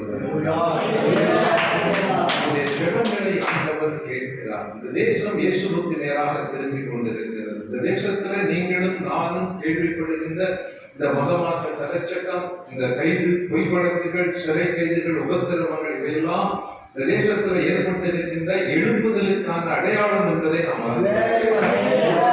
தமிழ்நாட்டில் ஒரு அழகான வழக்காடு ஒன்றை சொல்லுவார்கள். கனி கொடுக்கிற மரம் கல்லடிப்படும் அப்படின்னு சொல்லுவாங்க. இல்ல எந்த மரம் கனி கொடுக்கிறதோ அது கண்டிப்பாக கல்லடிப்படும். இன்றைக்கு இந்திய திருச்சபை கனி கொடுக்க ஆரம்பித்திருக்கிறபடியினாலே இந்த உபத்திரவங்கள், துன்புறுத்தல்கள் கட்டமைத்து விடப்பட்டிருக்கிறது. நீங்களும் நானும் இது அதிகமாக பாரத்தோடு தேசத்தின் மீட்புக்காக, மிஷனரிகளுக்காக, மிஷனரி பணிக்காக நாம் ஜெபிக்க அழைக்கப்படுகிறோம். நம்முடைய ஜெபங்களை ஆண்டவர் கேட்கிறார். நாம் வாழும் இக்காலத்தில் இந்த தேசத்துல சுவிசேஷத்தை அறியப்படாத எல்லைகளில் பிரசங்கிப்பதற்காக ஆண்டவர் சுமார் 65,000க்கும் அதிகமான கலாச்சாரம் கிடந்த மிஷனரிகளை தேவன் எழுப்பியிருக்கிறார். இந்திய சரித்திரத்திலேயே இதுதான் முதல் முறை நடந்து கொண்டிருக்கிறது. 65,000க்கும் அதிகமான மிஷனரிகள், ஆடுகள், வீடுகள், சமவெளி பள்ளத்தாக்குகள், கிராமங்கள், வீதிகள் என்று சொல்லி ஒவ்வொரு நாளும் இயேசு கிறிஸ்துவினுடைய சுத்தாந்த சுவிசேஷம் லட்சக்கணக்கான மக்களுக்கு இந்த தேசத்தில் சொல்லப்பட்டுக் கொண்டிருக்கிறது. நாம் ஆண்டவருக்கு அதற்காக நன்றி செலுத்த வேண்டும். நம்முடைய பணித்தளங்களிலே ஆண்டவர் மிக வல்லமையான காரியங்களை செய்கிறார். பஞ்சாப் மாநிலத்தில் மட்டும் கிட்டத்தட்ட 2 லட்சத்திற்கும் அதிகமான சீக்கியர்கள் நம் மூலமாக இயேசுவை ஏற்றுக்கொண்டு திருமணத்து பெற்று அவரை அறிக்கையிட்டிருக்கிறார்கள். இதேபோல ஜார்க்கண்ட் மாநிலத்தில் கிட்டத்தட்ட கடந்த 40 ஆண்டு கால ஊழியத்தின் மூலமாக 2 லட்சத்திற்கும் அதிகமான மார்க்கோ, சந்தாலி, மார்பகாடி, டோம், முகியா என்று சொல்லப்படுகின்ற ஏராளமான மக்களை நாங்கள் இயேசுவை சொந்த ரட்சகராக ஏற்றுக்கொண்டு ஆராதித்து அதிகமாக நன்றி செலுத்த வேண்டும். ஆண்டவருடைய வருகை மிக சமீபமாயிருக்கிறது. ஜனங்களை தன்னுடைய வருகைக்கு முன்பதாக பரிசுத்த ஆவியானவர் அவருடைய வருகைக்காக தீவிரமாய் ஆயத்தப்படுத்துகிறார். நீங்களும் நானும் ஆண்டவருடைய சமூகத்தில் அவர் செய்கின்ற அந்த அற்புதமான கிரியைகளுக்காக அவரை ஸ்தோத்தரித்து தொடர்ந்து நாம் செபிக்க அழைக்கப்படுகிறோம். அருமையான சபையின் போதகர்களுக்கும் இன்னும் மற்றும் அனைத்து விசுவாச குடும்பங்களுக்கும் நண்பர் சுவிசேஷ ஜெபக்குழுவின் சார்பில் நாங்கள் நன்றியையும் வாழ்த்துதலையும் நாங்கள் சொல்ல கடமைப்பட்டிருக்கிறோம். உங்களுடைய அன்பு, உங்களுடைய ஈடுபாடு, உங்களுடைய ஜெபங்கள் இன்னும் நம்முடைய ஊழியத்தின் மூலமாக லட்சக்கணக்கான மக்களுக்கு சுவிசேஷம் கொண்டு செல்லப்பட ஏதுவாக இருக்கிறது என்பதை நான் இங்கே சொல்ல நான் ஆசைப்படுகிறேன். இன்னைக்கு மிக சுருக்கமாக நமக்கு நேரம் மிகவும் அதிகமாக கடந்து சென்று விட்டபடியினாலே நாம் மிக சுருக்கமாக இந்த கிறிஸ்து பிறப்பின் பண்டிகை காலங்களிலே நாம் நிறைவேற்ற வேண்டிய சில ஆவிக்குரிய கடமைகளை குறித்து நான் உங்களோடு பேச வேண்டும் என்று சொல்லி நான் ஆசிக்கிறேன். இந்த பண்டிகை காலங்கள் வந்துவிட்டாலே ரொம்ப பரபரப்பாக நிறைய காரியங்களுக்காக நம்ம ஆயத்தப்படுவதற்கு நம்முடைய மனம் யோசித்துக் கொண்டே இருக்கும். இதன் மத்தியில இந்த பண்டிகை நாட்கள் மட்டுமல்ல, வருகிற புதிய ஆண்டின் நாட்களிலும் கடவுள் நமக்கு தந்திருக்கின்ற அல்லது நாம் நிறைவேற்ற வேண்டிய சில ஆவிக்குரிய கடன்களை நாம் நினைவில் வைத்துக் கொள்ள வேண்டும் என்று சொல்லி நான் ஆசைப்படுகிறேன். பவுல், அப்போஸ்தலனாகிய பவுல் தெசலோனிக்கருக்கு நிருபத்தை எழுதும்போது 2வது நிருபத்தினுடைய 2ஆம் அதிகாரத்தின் 13வது வசனத்துல ஒரு கடனை குறித்து பேசுகிறார். 1 தெசலோனிக்கர் 2:13. ஆகையால் நீங்கள் தேவ வசனத்தை எங்களால் கேள்விப்பட்டு ஏற்றுக்கொண்ட போது அதை மனுஷ வசனமாக ஏற்றுக்கொள்ளாமல் தேவ வசனமாகவே ஏற்றுக்கொண்டதினாலே நாங்கள் இடைவிடாமல் தேவனுக்கு ஸ்தோத்திரம் செலுத்துகிறோம். அது மெய்யாகவே தேவ வசனம்தான். விசுவாசிக்கிற உங்களுக்குள்ளே அது பெலனும் செய்கிறது. 2:13 வாசித்தீங்களா? 2 தெசலோனிக்கர் 2:13 நான் வாசிக்கிறேன். எனக்கு பிரியமான சகோதரர்களே, நீங்கள் ஆவியினாலே பரிசுத்தமாக்கப்படுகிறதினாலும் சத்தியத்தை விசுவாசிக்கிறதினாலும் ரட்சிப்பை அடையும்படிக்கு ஆதி முதல் தேவன் உங்களை தெரிந்து கொண்டபடினாலே நாங்கள் உங்களை குறித்து எப்போதும் தேவனை ஸ்தோத்திரிக்க கடனாளியாக இருக்கிறோம். அப்போஸ்தலனாகிய பவுல் தெசலோனிக்கர் திருச்சபையாருக்கு சொல்லும் பொழுது, நீங்கள் இயேசுவை ஏற்றுக்கொண்டதினால், நீங்கள் கிறிஸ்துவை பற்றுகின்ற அறிவிற்குள்ளாக வந்ததினாலே, நீங்கள் ரட்சிக்கப்பட்டபடியினாலே உங்களுக்காக நாங்கள் தேவனை ஸ்தோத்திரிக்க கடனாளிகளாக நாங்கள் இருக்கிறோம் அப்படின்னு சொல்றார். நமக்கு தெரியும், பவுல் தெசலோனிக்கேய திருச்சபையினருக்கு சுவிசேஷத்தை அவர் கொடுத்தார். அதனுடைய 2ஆம் அதிகாரத்தின் 2வது வசனத்தில் அவர் சொல்லும்போது என்ன சொல்றாருன்னா, நாங்கள் வெகு போராட்டத்தோடு உங்களுக்கு சுவிசேஷத்தை கொண்டு வந்தோம் அப்படின்னு சொல்றாரு. 8வது வசனத்துல சொல்லும்போது சொல்றாரு, சுவிசேஷத்திற்காக நீங்கள் மீட்படைவதற்காக நாங்கள் எங்கள் ஜீவனையும் கொடுக்க நாங்கள் உங்களுக்காக ஆயத்தமாக இருந்தோம் அப்படின்னு சொல்றாரு. 13வது வசனத்துல சொல்றாரு, நீங்கள் இயேசு கிறிஸ்துவினுடைய அழைப்பை ஏற்று அவரை நீங்கள் சொந்த ரட்சகராக ஏற்றுக்கொண்டபடினாலே உங்களுக்காக தேவனை ஸ்தோத்திரிக்க நாங்கள் கடனாளிகளாக இருக்கிறோம். மற்றவர்களுடைய ரட்சிப்புக்காக நாம் ஜெபிக்கிறோம். அவர்களுக்கு சுவிசேஷம் அறிவிக்கப்படுவதற்காக நாம் உதாரணத்துவமாக காணிக்கைகளை கொடுக்கிறோம். அதற்காக நாம் உழைக்கிறோம். அவர்கள் இயேசுவை சுவிசேஷத்தை கேட்டு விசுவாசித்து ரட்சிக்கப்படும் பொழுது அவர்களுக்காக தேவனை ஸ்தோத்திரிக்க நாம் கடனாளிகளாகவும் இருக்கிறோம். நம்முடைய படித்தளங்களிலே ஆண்டுதோறும் இயேசுவை சொந்த ரட்சகராக ஏற்று ஆராதித்து வருகின்ற பல்லாயிரக்கணக்கான மக்களுக்காக நாம் ஆண்டவரை ஸ்தோத்திரிக்க வேண்டும். இது டிசம்பர் மாதம் பண்டிகை காலம். கிறிஸ்து இந்த உலகத்திலே மானிட உருவில பிறந்தார் என்று சொல்லி அதை நினைவு கூர்ந்து திருச்சபையாக பண்டிகை ஆசரித்து அவரை மகிமைப்படுத்துகின்ற ஒரு காலம். நீங்களும் நான் அந்த பண்டிகை ஆசரிக்க ஆயத்தப்படும்போது இந்த தேசத்தில் உள்ள நம்முடைய மிஷினரி பணித்தளங்களிலே சுமார் 12,000த்திற்கும் அதிகமான முதல் தலைமுறை விசுவாசிகள் இந்த ஆண்டு முதல் முறையாக தங்கள் வீடுகளிலே கிராமங்களிலே கிறிஸ்து பிறப்பின் பண்டிகையை கொண்டாடவிருக்கிறார்கள். அல்லேலூயா. நம்ம வீட்டில் திருமணமாய் பிள்ளைகள் போனாங்கன்னா கிறிஸ்துமஸ்க்கு வீட்டுக்கு வருவாங்க. என்ன சொல்லுவாங்க? தலை கிறிஸ்துமஸுக்கு விழா வந்திருக்கா அப்படின்னு சொல்லுவாங்க. சபைக்கு வந்திருக்கான்னு சொல்லுவாங்க. வீட்டுக்கு வந்திருக்காங்க. நம்முடைய விசுவாசிகள் 12,000த்திற்கும் அதிகமான மக்களுக்கு இதுதான் அவங்க வாழ்க்கையில முதல் கிறிஸ்துமஸ். அவங்க உள்ளத்துல ஒரே மகிழ்ச்சி, அவங்களுக்கு மனதில் எதிர்பார்ப்பு, எப்படி இந்த பண்டிகையை கொண்டாட வேண்டும், ஏன் கிறிஸ்து இந்த உலகத்துல பிறந்தார், அவரை எப்படி நாங்கள் ஆராதிக்க வேண்டும், எப்படி அவரை கொண்டாட வேண்டும். பக்கத்தில் உள்ள மூத்த விசுவாசிகளிடத்துல சென்று நாங்கள் என்ன செய்யணும், கிறிஸ்துமஸுக்கு நாங்கள் இந்த பண்டிகைக்கு என்ன ஆயத்தப்படணும், எப்போ ஆராதனைகள் அந்த சபையில் எப்போ வந்து கலந்து கொள்ளணும், அப்படி கேட்டு கேட்டு ஒரு ஆவலோடு ஆசையோடு அவர்கள் இந்த இயேசு கிறிஸ்துவினுடைய பிறப்பை நினைவு கூர்ந்து பண்டிகை ஆசரிக்க ஆயத்தப்பட்டிருக்கிறார்கள். நீங்களும் நானும் அப்படிப்பட்ட வாஞ்சையோடு எழுச்சியோடு இயேசுவை ஆராதிக்கின்ற நம்முடைய ஜெபங்கள், நம்முடைய ஊழிய பிரயாசங்கள் மூலமாக இயேசுவை ஏற்றுக்கொண்டிருக்கின்ற அந்த புதிய விசுவாசிகளுக்காக நாம் தேவனை ஸ்தோத்திரிக்க நாம் அழைக்கப்பட்டிருக்கிறோம். அல்லேலூயா. ஒரு மாதமும் 1000த்திற்கும் அதிகமான மக்கள் நம்முடைய பணித்தளங்களில் இயேசுவை சொந்த ரட்சகராக ஏற்றுக்கொண்டு வருகிறோம்.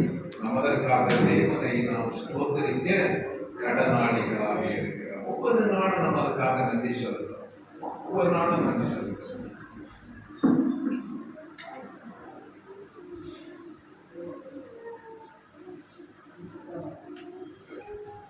பல வேளைகளிலே நாம் ஆத்துமாக்களின் மீட்புக்காக ஜெபிப்பது உண்டு.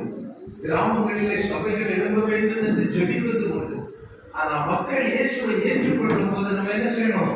ஆண்டவருக்கு நன்றி செலுத்தணும். நம்முடைய வாழ்க்கையில பல தேவைகளுக்காக நம்ம ஜெபிக்கிறோம்.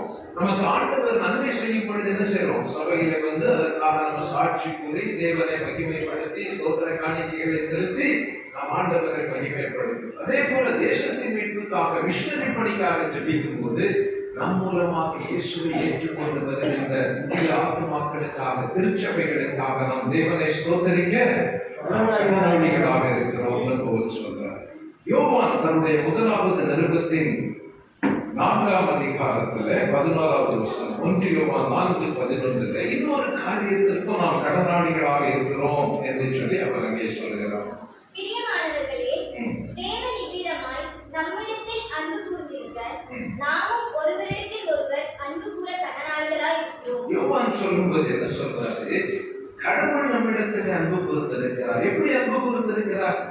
நீங்களும் நானும் பாவிகளாக தகுதியற்றவர்களாக இந்த உலகத்துல வாழ்ந்து கொண்டிருந்த பொழுது தன்னுடைய ஒரே பேரான குமாரனாகிய இயேசு கிறிஸ்துவை நமக்காக அவர் இந்த உலகத்திற்கு அனுப்பி அவருடைய அன்பை நமக்கு வெளிப்படுத்தியிருக்கிறார். அவர் நம்மிடத்தில் அன்பு கூர்ந்திருக்கிறார். எவ்வளவு பெரிய பாக்கியம்!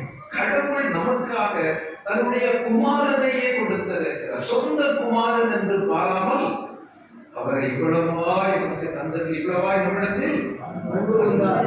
அதனாலதான் யோவான் என்ன சொல்றாரு? கடவுள் தன்னுடைய குமாரனையே கொடுத்து நம்மளை நேசித்தாரு. நம்ம ஒருவரிடத்தில் ஒருவர் அன்பு கூறாது என்றால் எப்படி? அல்லேலூயா.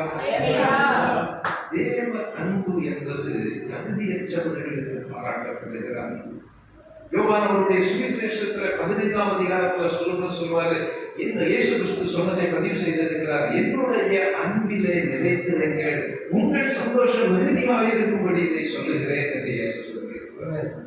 தேவ அன்பு என்பது என்ன? தகுதியற்றவர்களுக்கு பாராட்டப்படுகிறார்.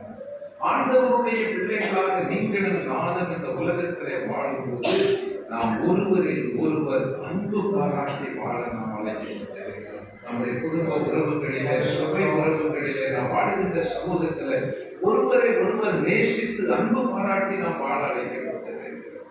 அப்போஸ்தலனாகிய பவுல் பிலிப்பியருக்கு கடிதம் எழுதும் பொழுது 1ஆம் அதிகாரத்தின் 8வது வசனத்தில் அவர் சொல்லும்போது சொல்றாரு, உங்கள் அன்பானது அறிவிலும் உணர்விலும் இன்னும் அதிகமாய் பெருக வேண்டும் அப்படின்னு சொல்றாரு. அன்பில் என்ன செய்யணுமா?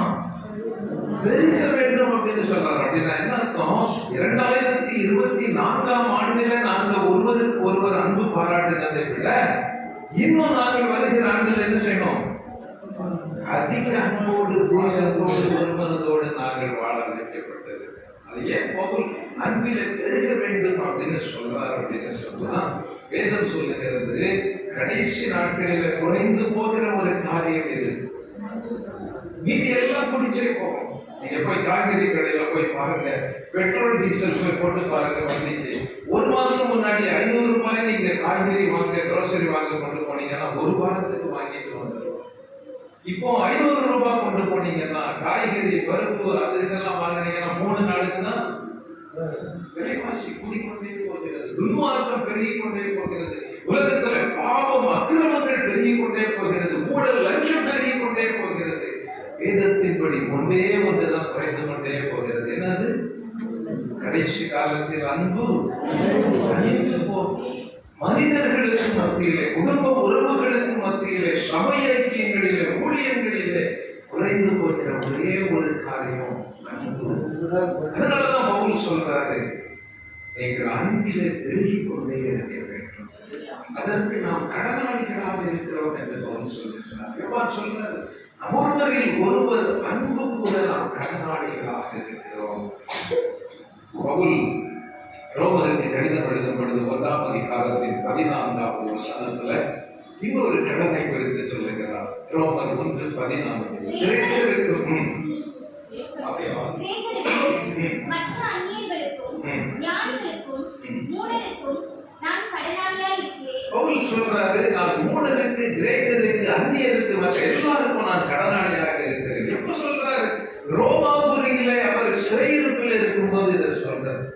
பல பிராந்தியங்களுக்கு, பல கண்டங்களுக்கு, பல தேசங்களுக்கு, பல மக்களிடங்களுக்கு சுவிசேஷத்தை அறிவித்து விட்டு கடைசியில் அவர் ரோமாபுரியிலே வந்து அங்கு இருக்கிற மக்களை குறித்து சொல்லும் போது சொல்றாரு, எனக்கு நான் ஒரு மிஷனரியாக, நான் புறஜாதிகளுக்கு சுவிசேஷத்தை நான் அறிவிக்கும்படியாக அழைக்கப்பட்டிருந்தாலும் இந்த பட்டணத்திலே நான் வாழ்கும் போது இங்கு என்னோடு வாழ்கிற மக்களுக்கு சுவிசேஷத்தை பிரசங்கிக்க நான் கடனாளியாக இருக்கிறேன்.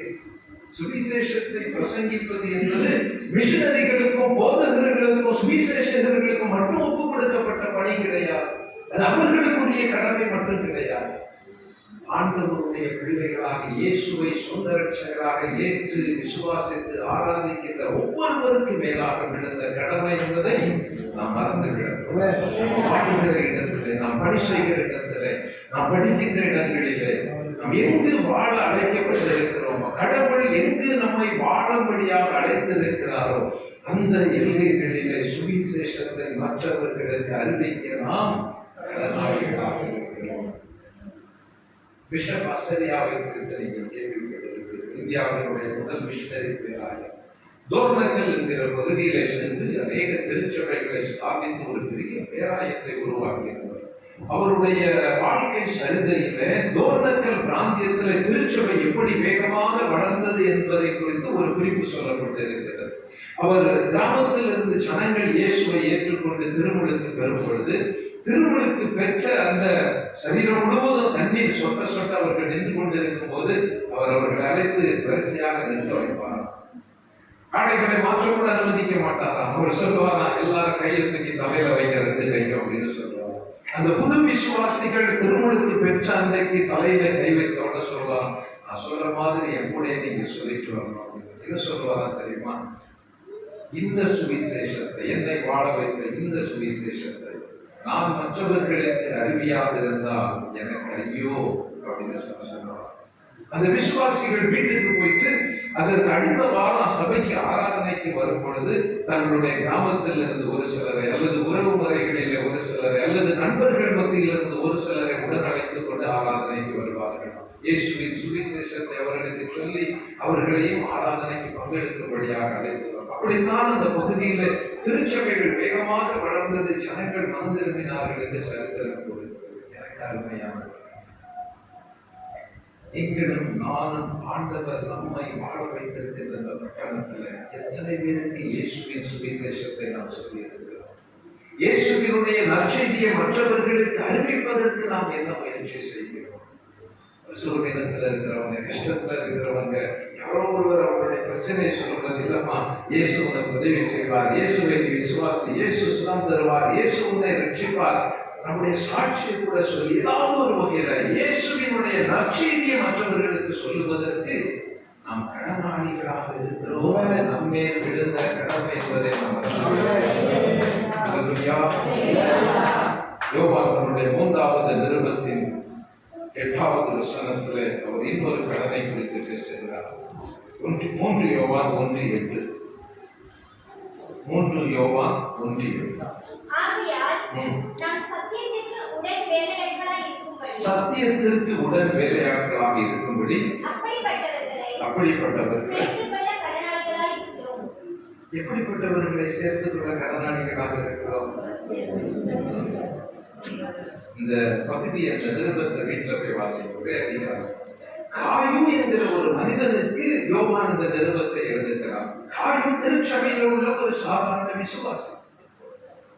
இந்த நாட்களில் மிஷனரி ஸ்தாபனங்கள் இருப்பது போல ஆதி திருச்சபை நாட்களிலே பதிவு செய்யப்பட்ட நிறுவன அமைப்புகள் கிடையாது.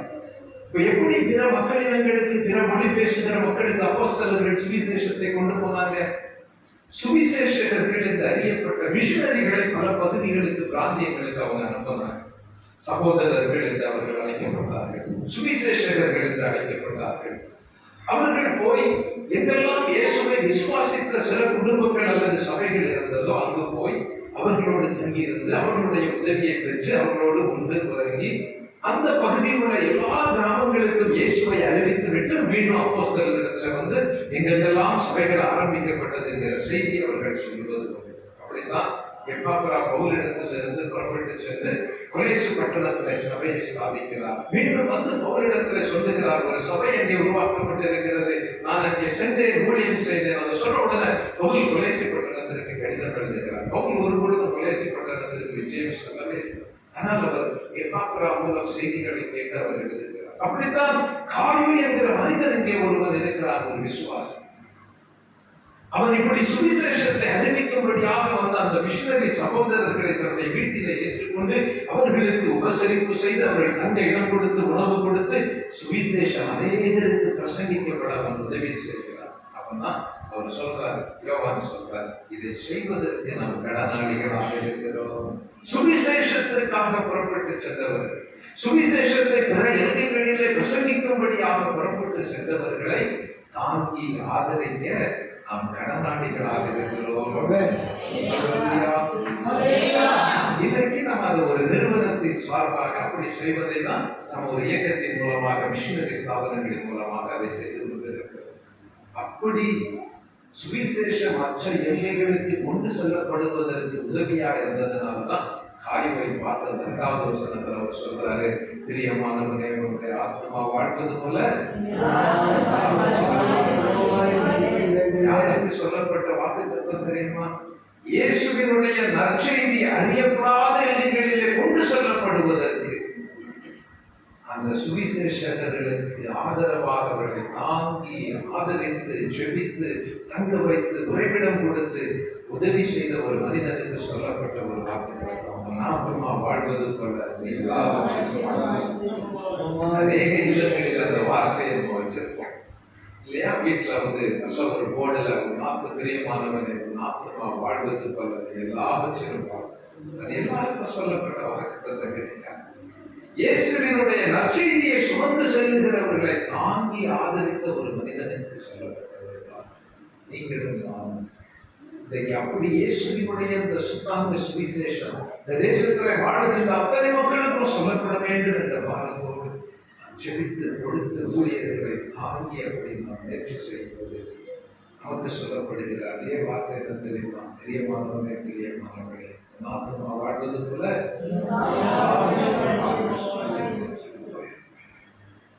நாம் கடன்கள் விதத்தில் சொல்லப்பட்டது.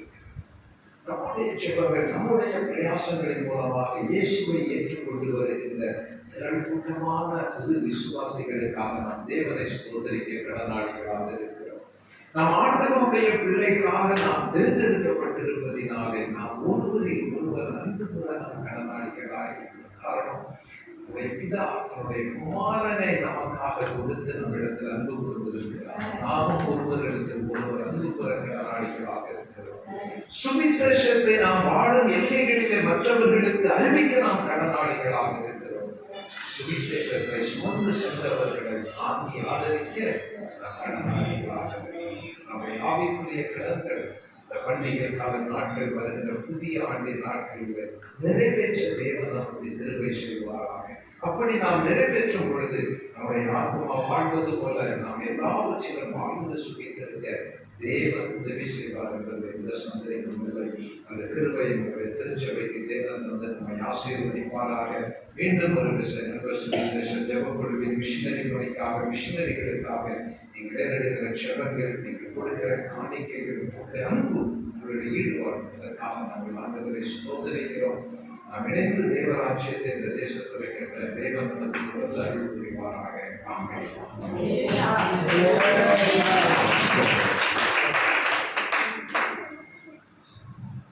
அப்புறம் சொல்லுவாங்க ஐயாவுக்கு சொல்றவர்களுக்கும் அம்மாவுக்கும் நன்றி சொல்ல மறந்துட்டோம். ஃபஸ்ட்டு சேர்த்து வாங்க அந்த நோட்டீஸை கொண்டு வந்துருங்க. யூத் நோட்டீஸை ஐயா கொடுத்துடலாம்.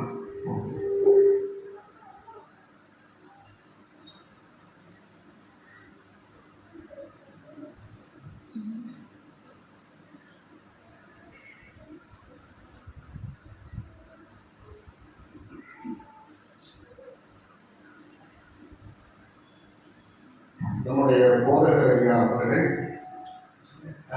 மிஷினரி அண்ணன் அவர்களுக்கு பொன்னாடையை போட்டு அவர்களை வாழ்த்துவார்கள்.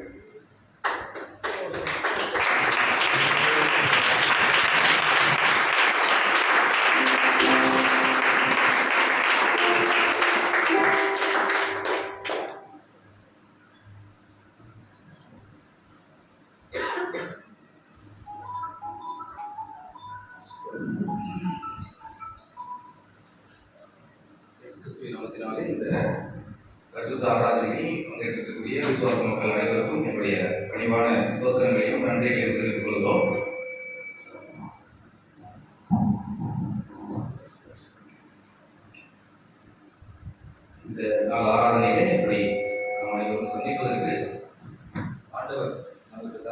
மகத்தான வாய்ப்பிற்காக ஆண்டவரை நான் பேசுறது கேட்டா ஆண்டவரை நன்றியோடு சோதரிக்கிறோம்.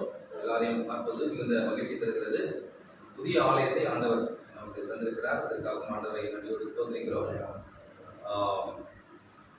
தொடர்ந்து நாம் ஜெபிக்க வேண்டும் என்பதற்காக ஆரம்பத்திலே நம்முடைய ஜெபராஜன் அவர்களும் நம்முடைய மிஷனரியான அவர்களும் நிறைய விஷயங்களை நம்மோடு பகிர்ந்து கொண்டிருக்கிறார்கள்.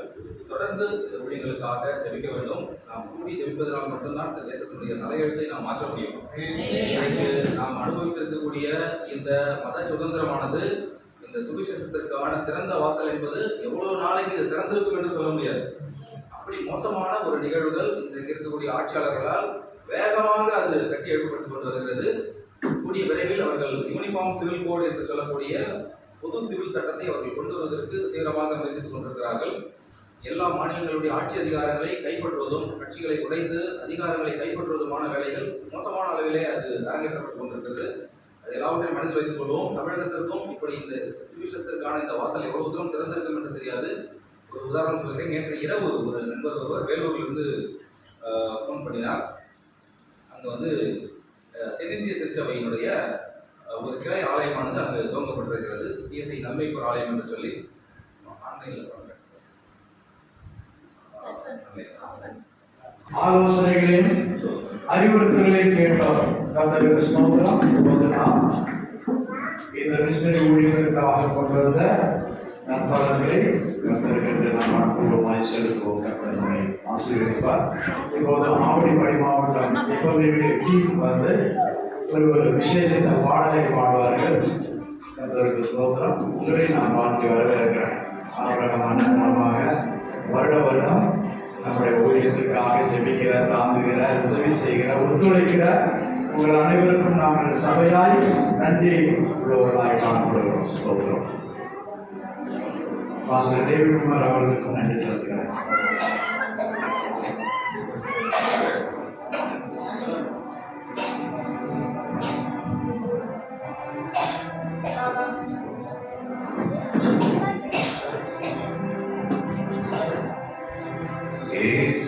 நன்பினை அறிவித்திட இணைந்தே செயல்படுவோம். சுவிசேஷ செய்தி கூறிட இணைந்தே புறப்படுவோம்.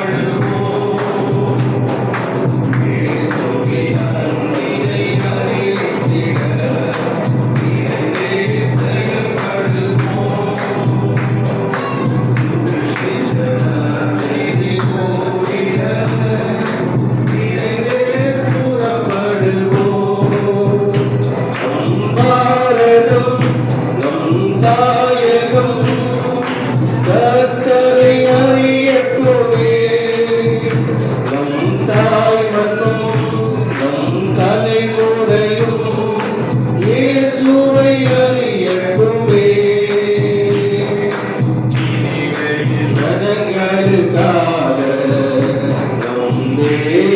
செய்தி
பரலோக பிதாவே, இந்த ஆசீர்வதிக்கப்பட்ட மதிய வேலைக்காக நன்றியோடு துதிக்கிறோம் ஆண்டவரே. ஒருவராய் பெரிய அதிசயங்களை செய்கிற எங்கள் சர்வ வல்லமுள்ள கர்த்தாவே நன்றியோடு துதிக்கிறோம் ஆண்டவரே. இந்த நாளிலே ஆண்டவரே ஆண்டவருடைய ஐயாவுடைய திருச்சபையில நாங்கள் கூடி வந்திருக்கிறோம் ஆண்டவரே. ஆண்டவரே இந்த நாளில் ஆண்டவருடைய நாமத்தை அறிவிக்கும்படியாய், நற்செய்தியை அறிவிக்கும்படியாய், நண்பர் சுவிசேஷ ஜபக்குழுவின் ஆண்டவரை ஊழியத்தை அறிவிக்கும்படியாய் கர்த்தாவே இந்த திறந்த வாசலை, இந்த ஆலயத்தை ஆண்டவரை இந்த இயக்கத்திற்காக திறந்து தந்த ஐயாவுக்காக துதிக்கிறோம் ஆண்டவரை. ஸ்தோத்திரம் ஐயா. இந்த இயக்கத்தோடு இணைந்து செய்கிற இந்த ஊழியங்கள் ஆண்டவரை கர்த்தாவை எல்லா ஊழியர்களும் பங்கு பெற்ற ஆண்டவரை அவங்க காணிக்கையினாலும் ஜபத்தினாலும் தாங்குகிற திருச்சபையாரை நீர் ஆசீர்வதிங்கப்பா. ஸ்தோத்திரம். நாளுக்கு நாள் விருத்தி அடைய கற்ற ஆசீர்வதிங்க தாவே ஆண்டவரே. நான் இடங்களாக மட்டும் ஆசீர்வதிப்பேன் சொன்ன தேவன் ஆண்டவரே. ஆண்டவரை கிழக்கிலிருந்தோ மேற்கிலிருந்தோ வடக்கிலிருந்தோ தெற்கிலிருந்தோ ஆண்டவரே திரளான கூட்டம் ஆண்டவர் ஜனங்கள் இந்த திருச்சபையை தாண்டி வர கர்த்தர் உதவி பாராட்டுங்க. இந்த பெருக செய்யுங்கப்பா. ஸ்தோத்திரம். வார்த்தையை பகிர்ந்து கொண்டாட அண்ணனுக்காக செபிக்கிறோம் ஆண்டவரே. ஆம் ஆண்டவரே, கிறிஸ்துவ வாழ்க்கையில கிறிஸ்துவாக நாங்கள் ஆண்டவரே அநேக கடன்பட்டவர்களாக நாங்கள் இருக்கிறோம் ஆண்டவரே. சுவிசேஷத்திற்கு, தேவனுடைய கிருபைக்கு, தேவனுடைய கர்த்தாவை ஜெபங்களிலே கொடுக்கிறதிலே தாங்குவதிலே நாங்கள் கடனாளிகளாக இருக்கிறோம் ஆண்டவரே. அதை உணர்ந்து வாழ்க்கையில் அவர் செயல்பட கர்த்தாவே இந்த வார்த்தை நிமித்தம் எங்களை பேசுவதற்காக நன்றி ஆண்டவரே. ஸ்தோத்திரம். திருச்சபையை ஒவ்வொருவரையும் வார்த்தையாக உற்சாகப்படுத்துவதற்காக நன்றி ஆண்டவரே. தொடர்ந்து இந்த பகுதியில் ஆண்டவரே இந்த சபையை எடுத்து பயன்படுத்துங்க ஆண்டவரே. லட்சங்களுக்காய் திருச்சபை ஆண்டவரே ஒரு முன்மாதிரியாகவும் அநேக ஆத்துமா மீட்புக்காக ஆண்டவர் திருச்சபையை கர்த்தாவை கட்டி எழுப்பும்படியா ஜெபிக்கிறோம் ஆண்டவரே. ஐயாவுக்காக ஜெபிக்கிறோம், பாஸ்டர்மாக்காக ஜெபிக்கிறோம், குடும்பத்திற்காக துதிக்கிறோம் ஆண்டவரே. ஸ்தோத்திரம். இவளை ஆசீர்வதிங்க. இந்த புதிய ஆண்டுக்குள்ளாக அநேக ஆத்துமாக்களை தாருங்க. இந்த புதிய ஆண்டில ஆண்டவர் ஒரு விருத்தி அடைந்த ஒரு திருச்சபையாய் நான் உன்னை விருத்தியாக்குவேன், நான் உன்னை பெருக செய்வேன் சொன்ன தேவன் ஆண்டவரே. ஆண்டவரே இந்த ஊழியத்தை நீங்க விருத்தியாக்குங்க, பெருக செய்யுங்க. ஸ்தோத்திரம். தொடர்ந்து பாதுகாத்துக் கொள்ளுங்க.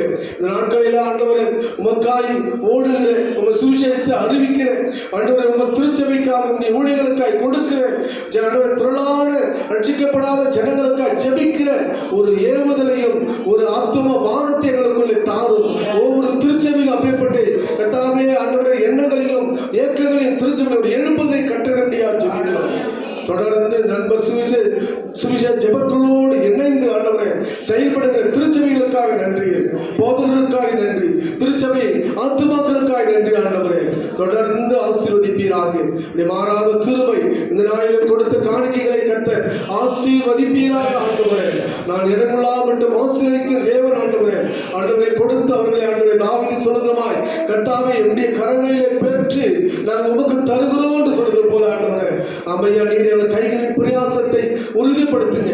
ஒவ்வொரு கைகளின் பிரயாசத்தை நீங்கள் பெருக செய்யுங்க, வாய்க்க செய்யுங்க. தொடர்ந்து பாதுகாத்து ஊழியத்திற்காக எடுத்து பயன்படுத்தப்பட உதவி செய்யுங்க. கொடுத்த ஒவ்வொரு ஆத்துமாக்களையும் ஒவ்வொருடைய ஆண்டவருடைய வருமானங்களை கட்டளை விடுவாங்க. அதிகமான வருமானங்களுடைய வேலைகளையும் வேலை ஸ்தலங்களிலும் ஆசீர்வாதத்தை தருவியை செலுத்துகிறோம். ஆசீர்வதிங்க. எல்லா துதி கன மகிமை ஒருவருக்கே செலுத்துகிறோம். மாறாத இயேசுவின் நாமத்தில் ஜெபிக்க நல்ல பிதாவே. ஆமென். ஆமென். எல்லாரும் கர்த்தர் நம்முடைய ஜெபங்களை கேட்டபடியா ஸ்தோத்திரம் பண்ணுவோம். கர்த்தர் ஆசீர்வாதமாய் நடத்தி தந்தபடியா ஸ்தோத்திரம் பண்ணுவோம்.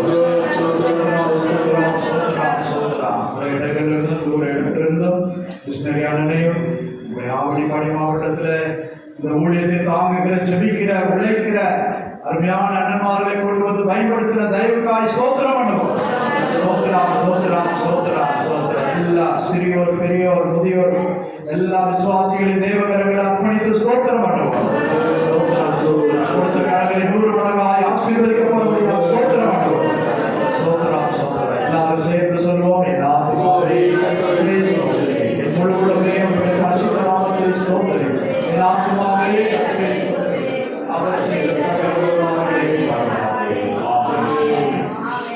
கர்த்தருமாயிருக்கிற இயேசு கிறிஸ்துவின் கிருபை பிதாவாகிய தேவனுடைய அன்பு பரிசுத்த ஆவியானவருடைய அன்யோன்ய ஐக்கியம் பாதுகாவலும் நம் அனைவரோடும் விசேஷமாக எனக்கு செய்தி அளித்த அருமையான மிஷனரி அண்ணனோடும் இவருடைய குடும்பத்தோடும் வந்திருக்கிற அருமையான அண்ணன்மாரோடும் விசுவாசிகளாகிய தேவ பிள்ளைகளோடும் என்றும் என்றும் சதா காலங்களிலும் தன்னுடைய வருகை மட்டும் இருப்பதாக. ஆமென். ஆமென்.